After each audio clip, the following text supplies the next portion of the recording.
definition of a guru is someone that is an expert at something, but how are we fact checking these people? How do we know that they're experts at what they say they're experts at? How do you find your mentors? I've had a fake mentor experience, but when it comes to gurus, it's a totally different game. They're making money by selling courses to you. Where do you think they're getting the money from?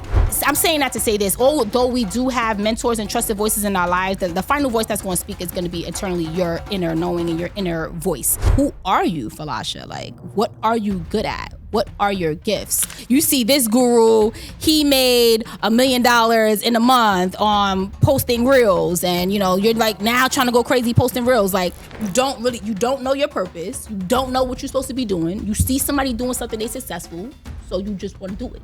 How to grow your Instagram to 10K. I grew my Instagram to 10K in 30 days. I really did that. People that are in business, we don't have time. We want things quickly. We pay for courses and we do these things because we kind of like want to skip the process. We don't have time. Over 75 to 80% of businesses fail in the first 2 years. So it takes humility for your business to tank and go down and for you to start it back up again. When it's your vision and you believe in it, and you can have other people believe in it, it's gonna take you far. I think that our culture has a problem with wanting to look like you're winning, but you're really not winning. Like my daughter right now, she about to go to college. She's like, Ma, I don't need school. So if you don't go to college, what are you gonna do? What is your plan? TikTok? I like to call it rat race stage. I gotta put out this content. I gotta do this. I gotta do. So it's really a question to ask yourself, do you want hope or do you want reality? Anything that is given quickly and easily, it could be lost quickly and easily. Listen, I really have to give y'all heart to heart right now. Do your homework on these folks. Do your homework on people. Let's make fake gurus go broke.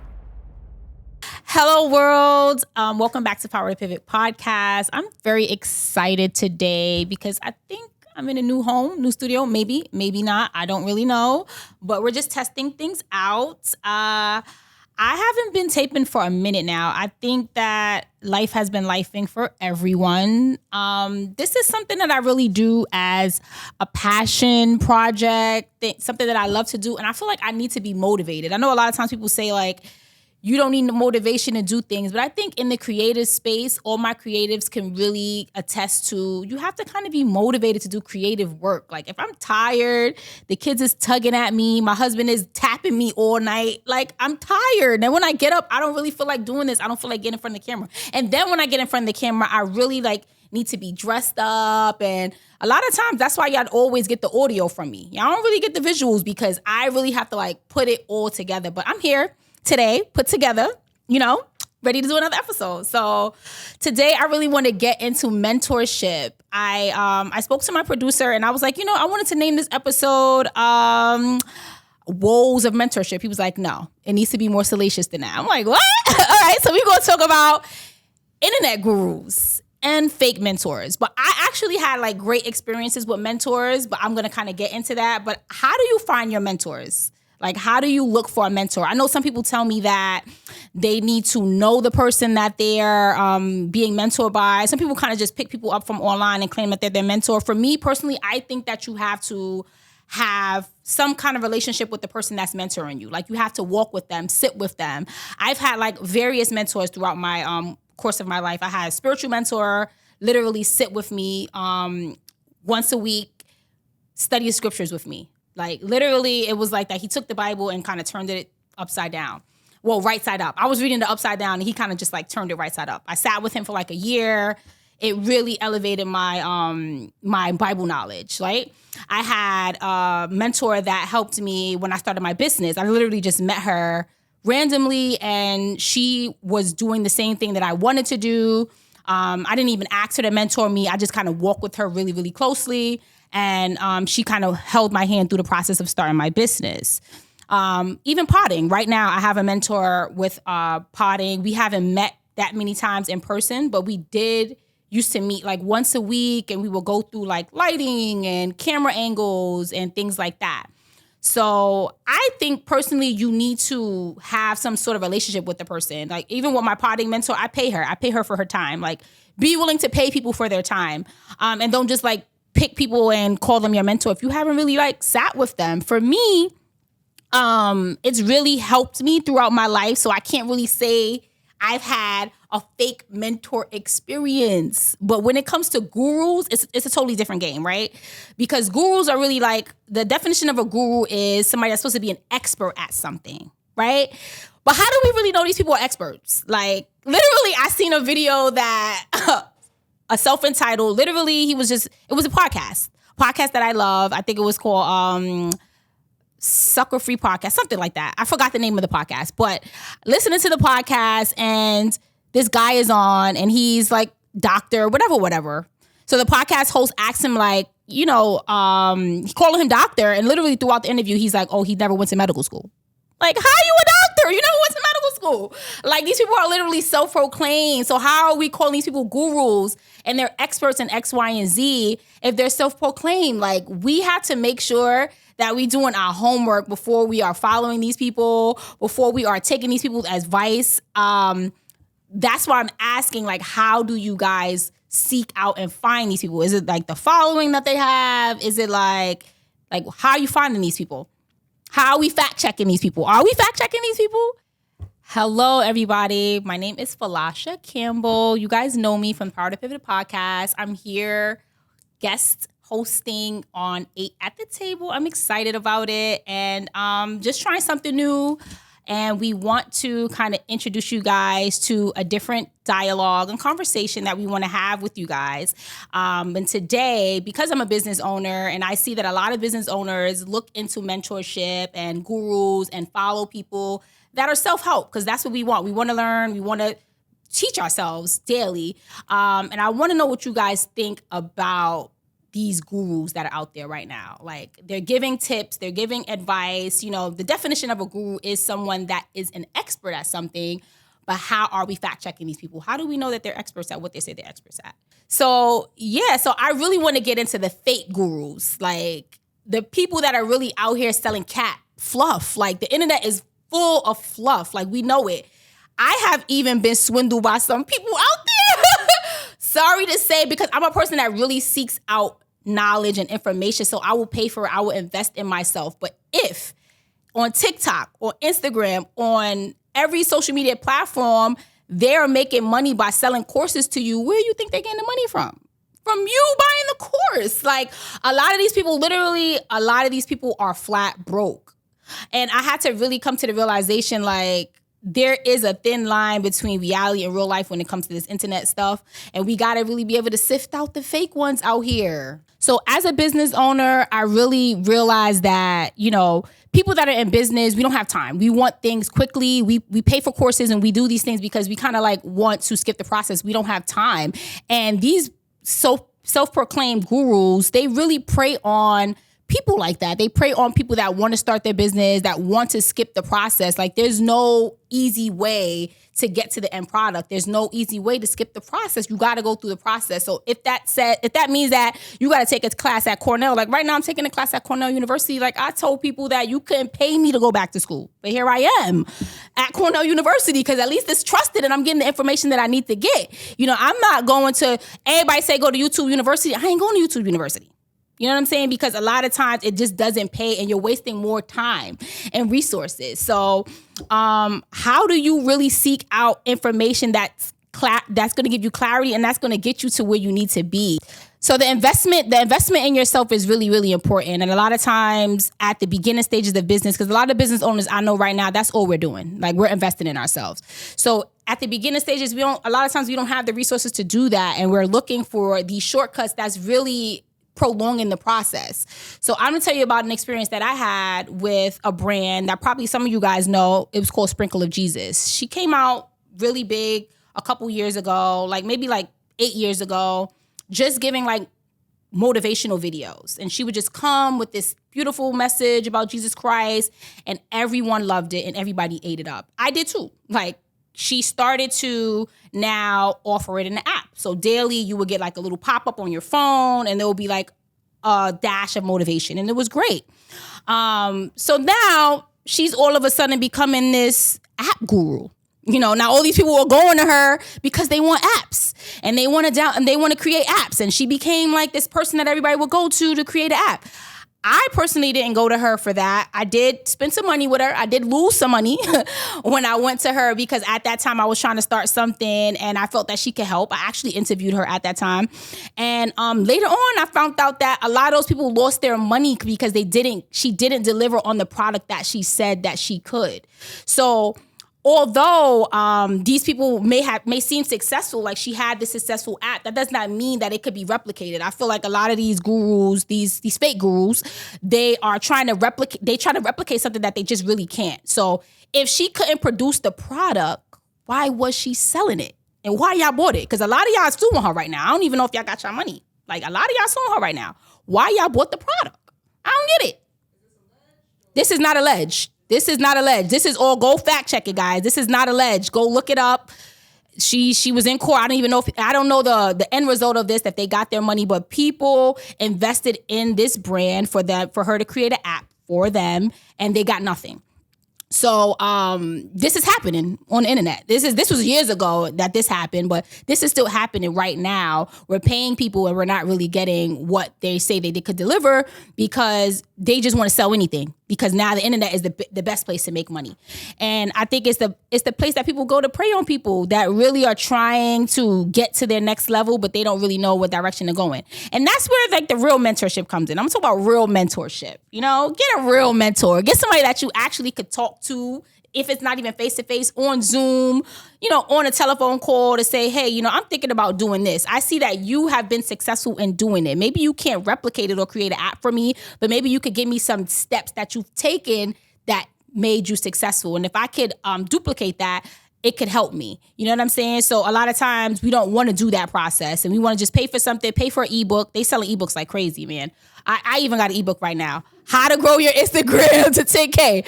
I grew my Instagram to 10K in 30 days. I really did that, right? And then I created the ebook. I sold a couple copies. You know what I'm saying? I just did the formula that everybody else was doing. You know what I'm saying? So we all out here trying to do what we need to do, but we got to be able to separate the fluff. We got to be able to separate the fluff, because a lot of these people, I'm telling y'all, a lot of these people, they are broke. They don't have money. And I really had to, when it comes to this thing of me doing media and even sitting in front of the camera today, I really had to take a step back from it. And people don't really understand, like literally for like 4 or 5 years, because I was like, yo, I'm not making money from this. You know what I'm saying? And although I love it and it's my passion, like, how am I going to be able to eat from this? And once I couldn't figure that out, I had to take a pause, and I had to figure out how I was going to go get some money. You know what I'm saying? A lot of y'all need to take a pause with this internet stuff. Y'all broke. You know what I'm saying? So like, I really had to like check myself, like, yo, this is not about like social accolades. This is not about like you flying out to LA, and it was fun, but what was the fruit of it all? You know, I didn't really gain anything from it when it came to resources and stuff like that. So when I did decide to start my business, I did have a mentor at the time that I met, and she wanted me to continue doing media. Like, she was really like, no, you shouldn't start this business. You shouldn't do it. It's no money in that. It's no money in that. She literally was like pumping that in my head. Like, yo, you ain't gonna make no money doing that. Like, you need to do this. And it was hard for me at the time, like, to really like listen to the voice that really spoke to me, the voice from God that said, like, you need to pivot right now. You need to start this business and take a break from this. Put it down. If it's your gift and it speaks for you, you'll be able to pick it back up. You know, my mentor wasn't really getting that. She was like, yo, you need to do this. You're hot right now. Continue doing it. Like, keep pressing forward. And I decided not to. I decided to put it down, and I decided to start the business. And I'm happy that I did, right? I'm happy that I did. But it wasn't easy for me at that time to not listen to that trusted voice. I feel like when we have like trusted voices in our lives, it's really hard not to take their counsel, you know, when they're giving it to you. So although I'm saying that to say this, although we do have mentors and trusted voices in our lives, the final voice that's going to speak is going to be internally your inner knowing and your inner voice. So that should be the final voice that speaks. So if God told me to start the business, I shouldn't even have went to my mentor at that time and been like, hey, do you think I should do this thing? You know, because now it's going to be like, if she's straying me a different way, I'm gonna start looking at her a certain type of way. You know what I'm trying to say? Although she's really only looking at the best interest of what she sees me doing in that time. And I feel like a lot of times people put us in a box and they want to keep us in that box of what they see us doing. I think I was in that box for a really long time. People saw me doing media. I see you doing this. You're on the red carpet. You're doing this. You're doing this. And they just put me there and they wanted to just kind of keep me there. And I'm happy that I just like took the pause and I was just like, it's more to me. We multifaceted beings. We don't have to be like what everybody sees us doing all the time, So I was happy I was able to pivot and kind of like tap into like another level of myself, right? I was able to start this business from the ground up and make some money for real. Like, you know what I mean? Make some money for real. Not on these social media streets capping. Like, I'm here, I'm there, but like, I got money now. Like, literally. You know what I'm saying? So I could talk my talk now. I could sit amongst business owners and say, I've started this and I created this. And, it's an actual moving, running business. So I think that when we are too much in the fluff, it kind of gives us space to have all these different people speaking into our lives. You see this guru, he's doing this and he's successful. He made $20K in a day selling ebooks. You're like, yo, he did that? Maybe I could do an ebook. You see this guru, he made $1 million in a month on posting reels. And, you're like now trying to go crazy posting reels. Like, figure out what your lane is because these people will stray you up. Your social media feed will tell you that you need to be a business owner, you need to be a homeowner, and you need to be a mom all in 1 week. Okay? So make sure that you sifting through these things and not really falling prey to that. Like, don't be the prey. Don't be the prey. All right now. So y'all been listening. Y'all been hearing everything I had to say. Y'all subscribe to the channel. I want to really get into this entrepreneurial life because now it seems that everybody wants to be an entrepreneur. Everybody wants to quit their 9 to 5. I think COVID did that to people though, like just staying home, being home during COVID. We all kind of realized I think I want to stay home, but not really realizing like entrepreneurs, you have to have a different grit inside of you. You working for yourself. Nobody's not telling you to be on the clock. Nobody's telling you to get up at a certain time. So I think that it personally takes a different kind of person. Your brain has to kind of operate in a different way. But I do believe that we should all have some kind of freedom. Okay. So really and truly, everybody think they're an entrepreneur out there, but y'all really not. Okay.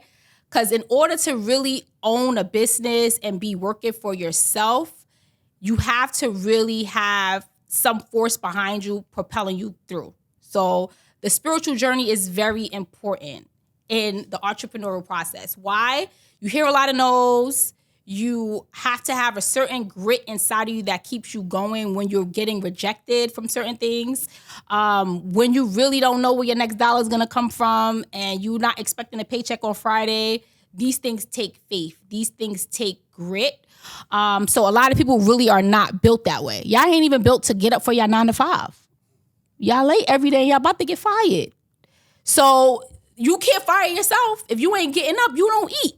So that just takes a different person. That just takes a different spiritual awakening that a lot of people really don't have. And I think that we're looking at the positive aspects of it as the freedom, but we're not looking at everything that you have to put into it to make it stand. I spoke to somebody on a previous podcast and she said, after the first 2 years, her business failed.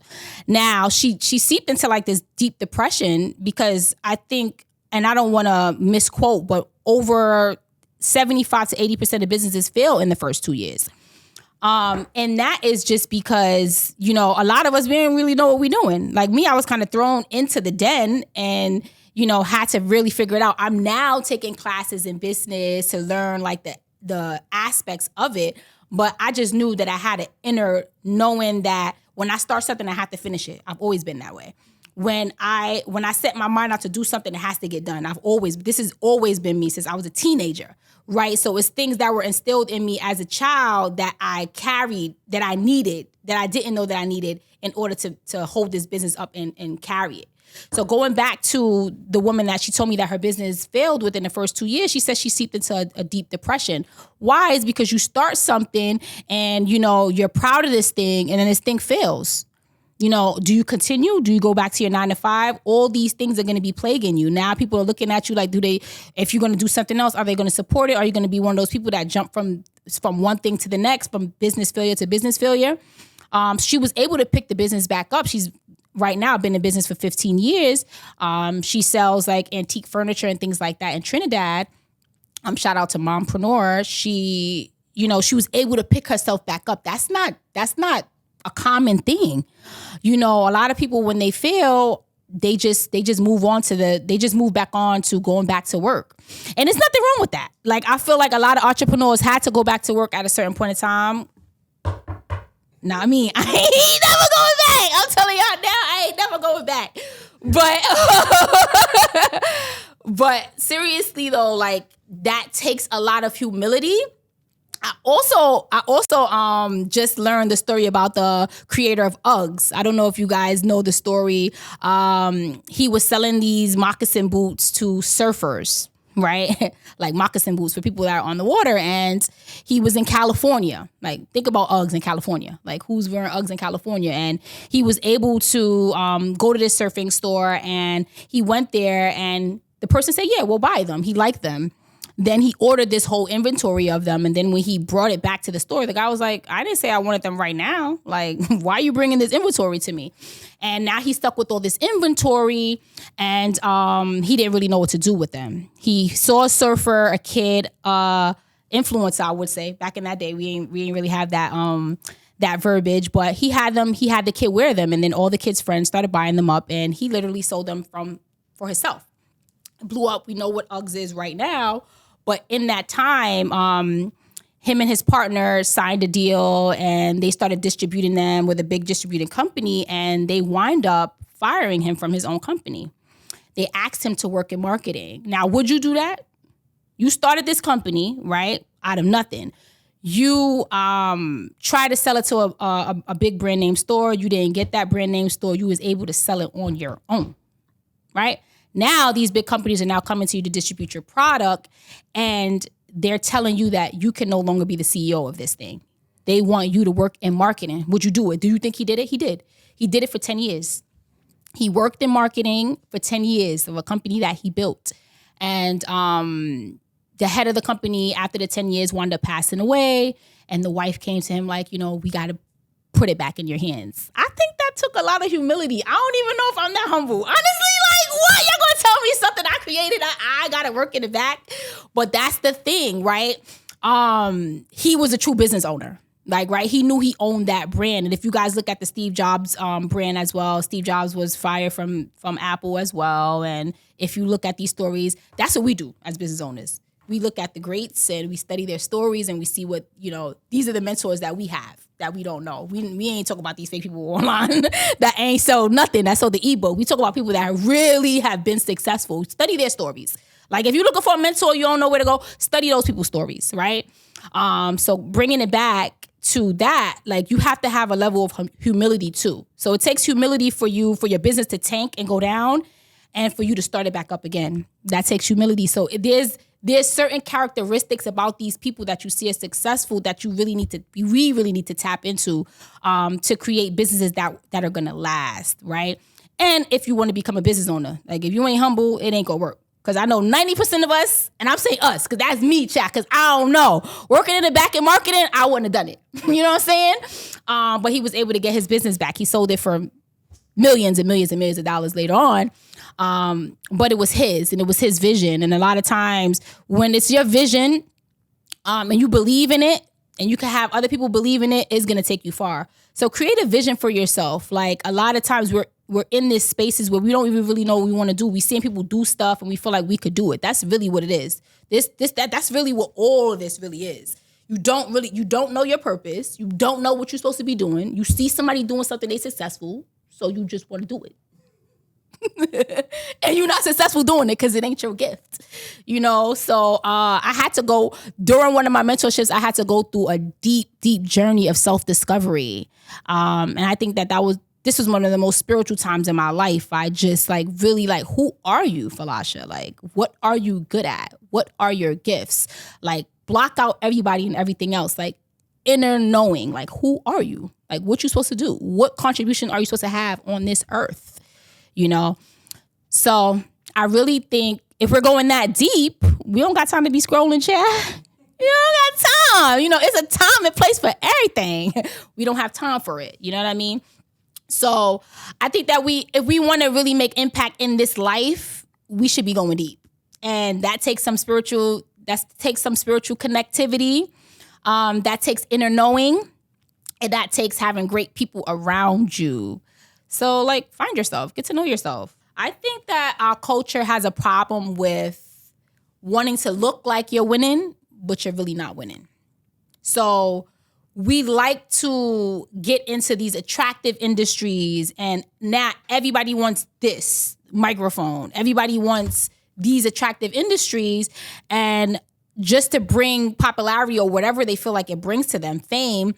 And they would like kind of side eye a person that like started their own need-based business. Like when I started a need-based business, people were like, nah, but you was doing this. You was just talking to 50 Cent. Like, why you doing that? You know, it was a need-based business that was really making money from.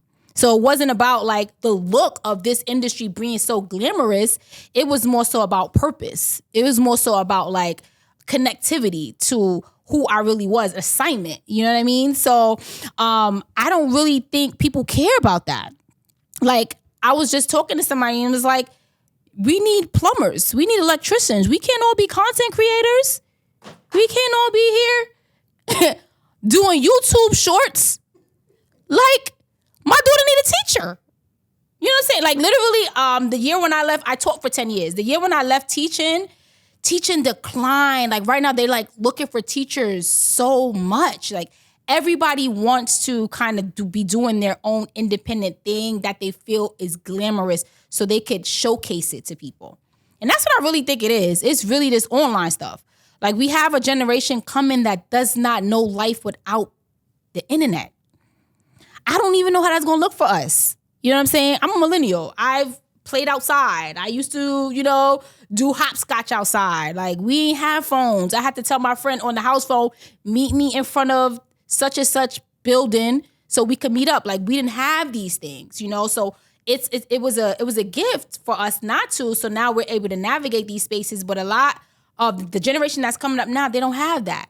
And even all of these new careers that are coming out, they don't need school for it. Like my daughter right now, she about to go to college. She's like, Ma, I don't need school. Like I really have to coerce her to go to college. She just, my daughter hit 1 million on TikTok. You can't tell nothing. 1 million, like 1 million people seen your video? I haven't even hit 1 million yet. I've been doing this for like 10 years. You know what I'm saying? She just posts her face doing this and she hit 1 million.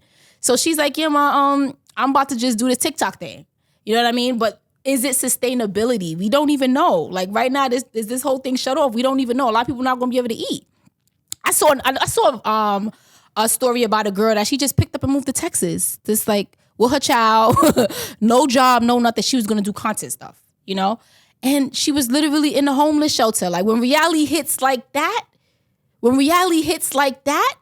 that's what it's gonna take for y'all to wake up. No, like we really got to get our ducks in the row and our stuff in check. I think that it's just way too much. I think that it's unraveled like way too much. I talk about this a lot in my circles because it's just like I want to be around people that are like connected to reality. Like because if you're not, I know your real life, your real world is just messed up. It's just all messed up. It's skewed. Your real world is you don't even know the difference between reality and the real. It's skewed. Right? So if you're here saying that, maybe my daughter shouldn't go to college. And college ain't for everybody. I'm a person of education. Education has pulled me out of poverty. So I can never not be for education. Do we need college for everything? I don't think so. I don't believe so. But I asked my daughter this. What you gonna do? So if you don't go to college, what are you gonna do? What is your plan? TikTok? That's a lot of y'all plans. Like, no, it has to be a plan. You know what I'm saying? She told me she wanted to be a business owner. I said, go to school and learn business. You know what I mean? Learn something. Like everything that I have done, I had to get, even if it wasn't through college, I had to get educated about it. I had to be taught by somebody. I had to be mentored by somebody. There's nothing that came to me that just like dropped on my lap. you know? So we had to go through the process, and we got to teach our young people that too. Like, although she got 1 million views, she got a couple free wigs, nails, I don't know. You know what I mean? But I'm like, how you gonna live off for this? Like, you gonna eat? Did they send you dinner for the night? You know what I mean? So I really had to, I'm raising a child in that generation. So I really got to stay connected to that generation in a way where it's just like a reality check has to be slapped on them and us in general. Like, I need it for myself. This discussion I need for myself as well, because I was in that I like to call it rat race stage. I gotta put out this content, I gotta do this, I gotta do and it's like, for what? You getting paid? What are you doing? You know, are you getting paid for this? You know, it's one thing, and I think I'm in a space now where it's one thing for me to just have something inside of me that I want to deliver to people that I don't need anything back from. Like, I don't need a check from this right now. I don't need. So now I could flow freely, right? I don't need something back from this right now. I'm doing it out of purpose. I'm doing it out of there's something inside of me that I need to birth out, right? So when you're operating in that space, you're not operating out of scarcity. You're not operating out of validation from people. You're not operating out of, like, I put out episodes and I know that people would hate this. I put out episodes that I don't even like post. I just put it out because it was something inside of me that I needed to speak about, and I just put it out. Now, of course, I would love to have a team that'll be, you know, doing all the footwork and all that stuff for me. You know, I could get there. That's not a problem because I have the money to do that now. I got the money to do that now. You know what I'm saying? So that's the point of me taking a pause and saying, like, I got to get some money. You know, I got to figure this thing out because I can't do it without resources. So it's really a question to ask yourself, do you want hope or do you want reality? Because a lot of these people are selling hope. Like, if you name 5 people that are really killing it and crushing it that we don't really even know because we don't know their numbers. And I said, I want to interview somebody that's really making money on the internet. Like, you really making money off doing online fully. I want to interview you, please. But we don't really know their numbers. But say, like, if you got the top 5 people, if one of them take a hit, y'all never going to know. Because what they going to do is they just going to repackage and resell so you guys can buy it. That's y'all, that they are banking on you guys keeping them afloat and abreast because y'all don't know y'all purpose and y'all don't know where y'all going. So it all ultimately goes back to self and your journey within yourself. So I really hope that we would really look at this thing in a lens where we are really taking a grasp of our reality. And we really know there's a thin line between the hope and the reality of things.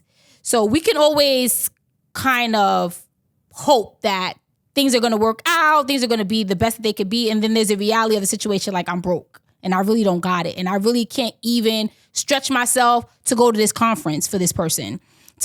You're putting money in their pocket that you don't even have, you know? So we have to really get to self-realization of where we are for real. Like, where we are for real in life in this moment. And then 5 years from now, if I'm doing the same thing that I'm doing right now, buying into these conferences, buying into these ebooks, buying into whatever it is that they're selling, in 5 years, where is it going to take me? Am I going to be further along in my journey? Am I going to be further along in what I set out to do? And if it's not, you just bandwagon. You really just riding bike. My daughter says. She's like, riding bike. I'm like, what is that? Yeah, you're a fan. Like, you just a fan. And you want to kind of buy into their audience. I was talking about, like, people being entitled to other people's platforms. Maybe you feel like if this person could see you, they'll give you an opportunity on their platform. Like, you are not entitled to nobody's platform. You know, and even them platforming you doesn't guarantee the success that they have. You know? So these things are the things that we have to really look at and, like, look in the future, like 5 years from now, 10 years from now. Do you still see this thing lasting? Do you see it kind of morphing into something bigger? Do you see it kind of becoming something? If not, like, don't waste your time on it. You're wasting your life. You're literally wasting your life. I also think that people don't really believe that just because you started it so small with one camera that they have to do it like that. Because I also think, like, with this culture, they feel like they could do it better than you. So even though you they mentor and you they guru, oh, he did it like that, but I could do it faster. So if it took you 5 years to grow your channel to 100,000, I could do it faster because I'm better than you. I just like you, but I'm better than you. That's really how this generation is. It is really like that. So they're not really looking at the process that the person really took. Like I had one camera. I didn't even have a camera. I had my phone. I had one light, whatever it was that started that person's process. I started with such and such amount of subscribers. They just believe that they could do it faster. That's the generation. It's a microwave generation that we're in. They just believe that they could just do it faster. They're more talented. They're more gifted. People, I hear the young kids saying this all the time. People are going viral on TikTok, for nothing. But that in that viral moment, like, what did you use? What did you use from it? Like, what did you do with it? Like, my daughter went 1 million views. JT posted her. Like, what did we do with it? I didn't even know what to do. I was like, they was like, Falasha. I'm like, I didn't even know what to do. Right? So a lot of times, they're not really looking at the process that the true content creators are putting into this thing, and the years and the time and the brick by brick that they put into building their brands. They're just feeling like they're coming into it and they could just do it overnight. And that's not reality. That's a misconception. So we had to really know anything that you see somebody with, they put the time in the process to do it. And anything that is given quickly and easily, it could be lost quickly and easily. So if somebody was given something really quickly and easily, you don't know them anymore. We don't know them. We ain't talking about them anymore. The people that really have taken their time to put into their craft or whatever it is that they're doing, it's sustainability. They sustain it. So it's really not about, the time frame is about sustaining the platform. It's about being able to morph and change into new things. Like that's like with Joe Budden, right? Joe Budden started as a rapper. Look at him now. He's the podcast god. He started as a rapper. If he would have tried to continue rapping and he's 40 and he just want to be a rapper so bad, I don't think it would have worked out for him like that, right? So we really had to learn how to, and that's why I use the word pivot so much, that we really have to learn how to pivot and morph and really not follow nobody else's journey. Maybe in this season, I'm good at this thing, but as I've gotten older, I've kind of journeyed off into something else. That's like Rihanna. She's this big beauty mogul right now. She didn't start out that way. What if she would have just continued to listen to y'all? Like when she gonna put out her album, and she wouldn't be the billion. She's a billionaire right now from the beauty industry, not from music, right? So study these greats, study these people. These are the people that, and the way they do their stuff. We're not married to a certain version of ourselves. We grow and we learn things, and we're able to unlock certain things in ourselves once we grow. People rather compete than collaborate because of fear. I'm a person that I love collaboration, but sometimes I jump into wanting to collaborate too soon. Like before I see the full picture of something that I want to do, I might say, oh, this person would be good to do a podcast with. Like I did that like twice. Unfortunately, a lot of those relationships broke because of that, which it shouldn't have. But I think that as a person that likes to collaborate, we need to get the full picture sometimes first before we start reaching out to people, because people get offended. But I think that people are just insecure. And I think that we work better in numbers. We work better when we're together, especially us as a collective of creators. And it builds something stronger when we work together. But people rather have the glory for themselves. It's about glory. It's about vainglory. People just rather want the attention on them. They want the glory for themselves. And a lot of times people are not willing to do the work. The counterparts are not willing to do the work. So when it comes to collaboration over competition, I'm all for collaboration. But there's always going to be competition. So top red flags to look out for in your fave social media gurus. And listen, it's okay. They're your faves, but y'all got to look out for these red flags, okay? So reason number 1, a guru who talks around the topic. He says how possible it is and how capable it is for everyone to do it, but never actually give steps and insight. That's a red flag. They just be talking around the topic. They ain't giving you no steps. They ain't giving you no insight. They want you to buy the ebook. Red flag number 1.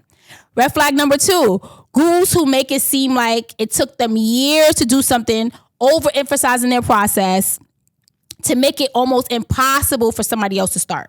So they're just overly like, they did this and they did that, and you're like now fearful. Now you need them to do this process. They want you to buy in.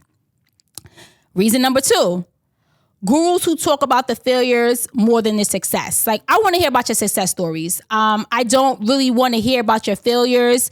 I want to hear about your successes and your failures. If you did fail, how you picked yourself up from those. So look at that.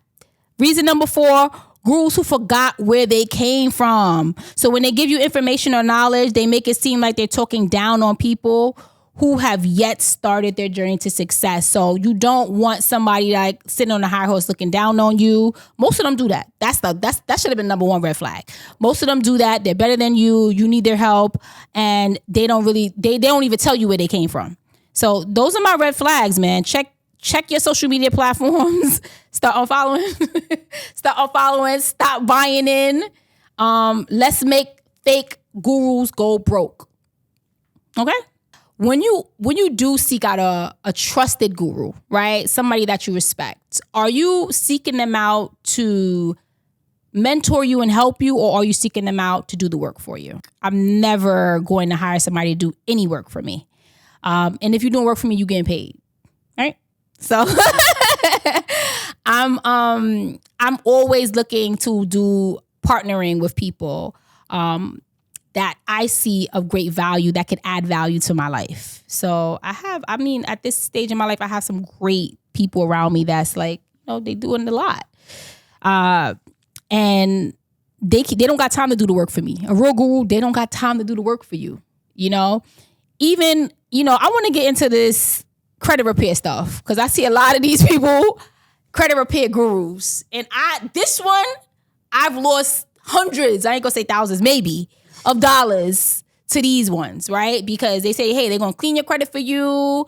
Now, this one, I would say I wanted them to do the work for me. I didn't hire them to mentor me. I just wanted to pay them to get the work done. And then it was like, oh, you got to write your own letters? Oh, you got to do this? What am I paying you for? I could do my own letters. So it depends on the person and the kind of mentor it is. But I am hiring you to equip me to be able to do a job or to learn something or put a tool in my toolbox. That is why I'm hiring a mentor or a guru. Never hired a guru before, though. Just a mentor. So really, to wrap up this fake guru conversation, do your homework on people. Do your homework. And that is not a scroll through social media. Social media is not a resume. Okay? Listen, I really have to give y'all heart to heart right now. Do your homework on these folks. Do your homework on people. Do your homework on them. Whether you're trying to start your business, whether you're trying to clean your credit, whether you're trying to build your social media platforms. Listen, Instagram, it's not your resume. Okay? Limit your amount of trusted voices. The people that's speaking to you, this come from everywhere. Limit it. Get you 1 or 2 people that are trusted voices in your life that you taking those decisions from those people. Get you 1 or 2 trusted people that you trust their voice when they speak. They mean well. They mean the best for you. Give yourself a list of what are these people doing that can help you and what you trying to do.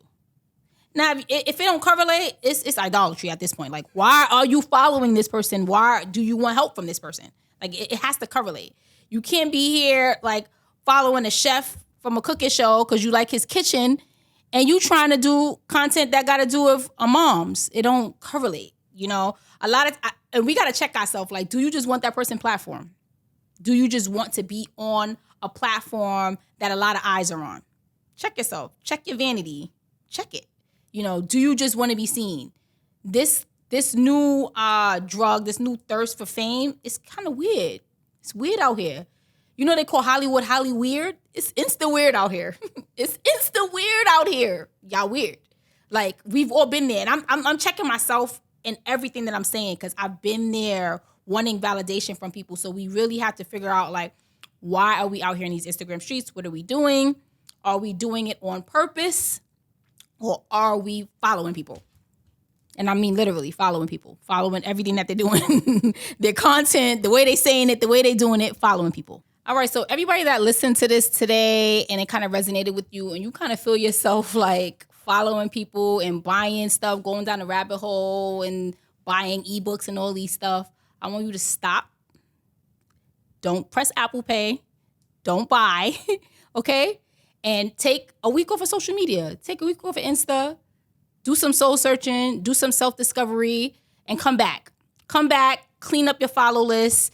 And follow us. Okay?